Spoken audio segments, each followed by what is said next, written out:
महाभारत के महाकाव्य में जब स्वर्ग अभी भी देवताओं और देवताओं के लिए एक खेल का मैदान था, वहां दिव्य चालबाजी और धरतीवासियों का साहस भरा किस्सा खुलता है। देवताओं के राजा इंद्र ने सूर्य देव के पुत्र कर्ण को अपने दिव्य कवच और झुमके के साथ विदाई देने के लिए एक बूढ़े ब्राह्मण का वेश धारण किया था। इस कवच ने, जो उसके पिता की देन थी, कर्ण को अजेय बना दिया। लेकिन कर्ण, जो हमेशा दान के लिए प्रख्यात रहा है, अपने दिव्य कवच और झुमके देने से नहीं हिचकिचाता था। जब आसमान गरजता था और धरती कांपती थी, तब इंद्र ने दिव्य कवच अपने हाथों में लिया।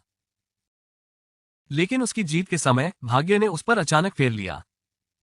इंद्र के हाथ से आकाशीय कवच फिसलकर पृथ्वी पर गिर गया और एक नदी की धाराओं में बहते बहते खो गया। हजारों सालों बाद सूरज की पहली किरणें उस विचित्र छोटे गांव के चेहरे को चूमने लगीं। कर्ण नींद से उठते ही दिन का स्वागत करने का फैसला लिया। जैसा कि उनकी आदत थी, वो मॉर्निंग वॉक पर निकल गए।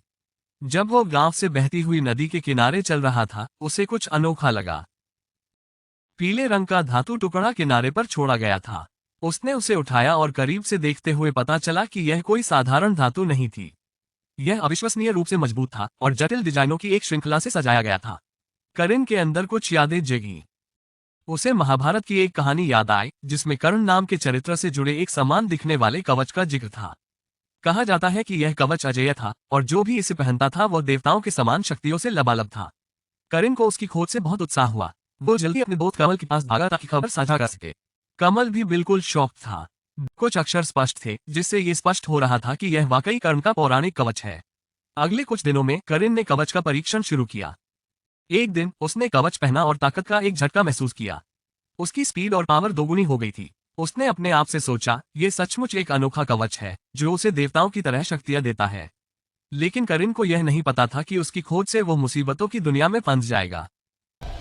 राक्षसों और देवताओं की निगाहें उस कवच पर थी। हर कोई वह कवच पाने के लिए बेताब था। क्या वह इस असंभव सी लगने वाली चुनौती का सामना कर पाएगा?